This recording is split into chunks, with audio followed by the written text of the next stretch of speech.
My nightmare is that things go wrong, because I want it to be as professional as it is possible for an amateur production to be. I'd be very upset indeed if it is so awful that I can't show my face in the staff room the following morning. You're not making it any easier.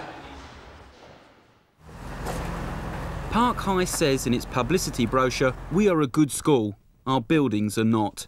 It's a problem faced by hundreds of schools right across the country. Park High is over 50 years old. Its paint cracks, its window frames buckle, causing the glass to shatter, its walls and ceilings crumble. The cost of repair is enormous, money the school has just not got. I mean, really, the buildings in this school and in many schools around are just an insult to the staff and the pupils that have to work in them. Does it matter? It matters a lot. I mean, you just got to go out into any sort of progressive industry or commercial environment and you'll see what a premium they put on the quality of the environment. They know that it affects the quality of the work that goes on. So it matters a lot.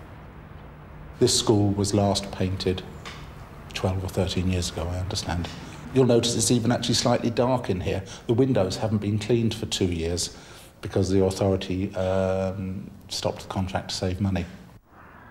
These huts were built in the 1940s with a life expectancy of something like 20 years. Cold in winter, hot in summer, the huts that have not already collapsed are still in daily use. Wildlife has taken over the roofs. They have maggots in there. One of the teachers was in there one day and suddenly felt things dropping into her hair, and there were maggots falling through holes in the ceiling.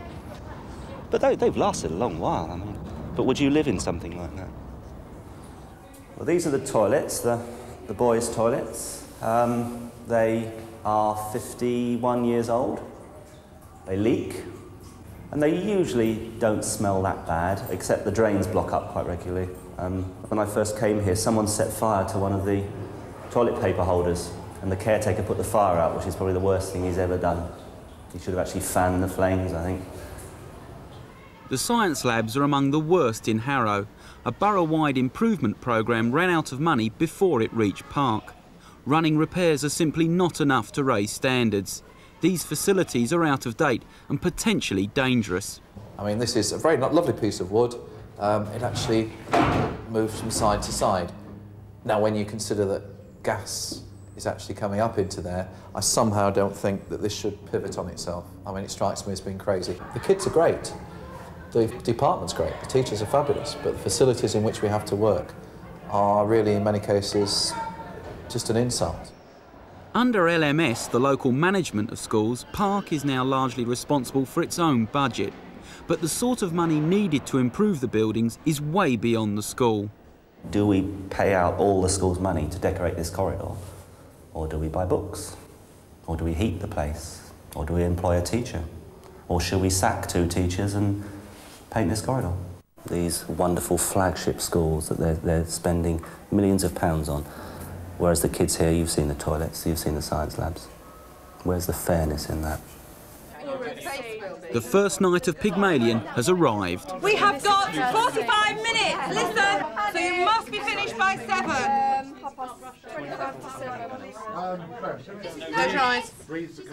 I feel like a condom. Before we finally let the curtains go, we just have a quick look round, and then you can OK it with me. Just thumbs up on the curtain.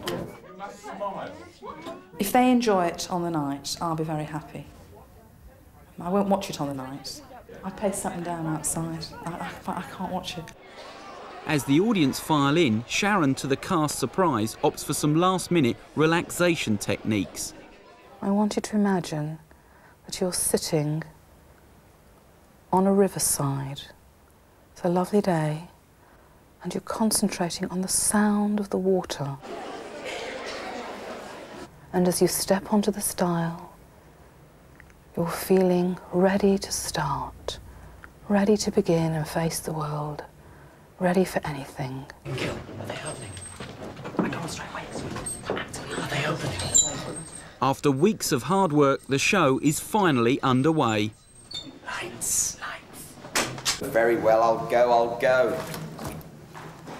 Hey, look where you're going, dear. Sorry. 2 badgers, fires, trotting in the mud. Out front, things are going smoothly, but backstage, Bernard's in trouble. My mind has now gone absolute blank. Look here, Mother, he hasn't found the thing.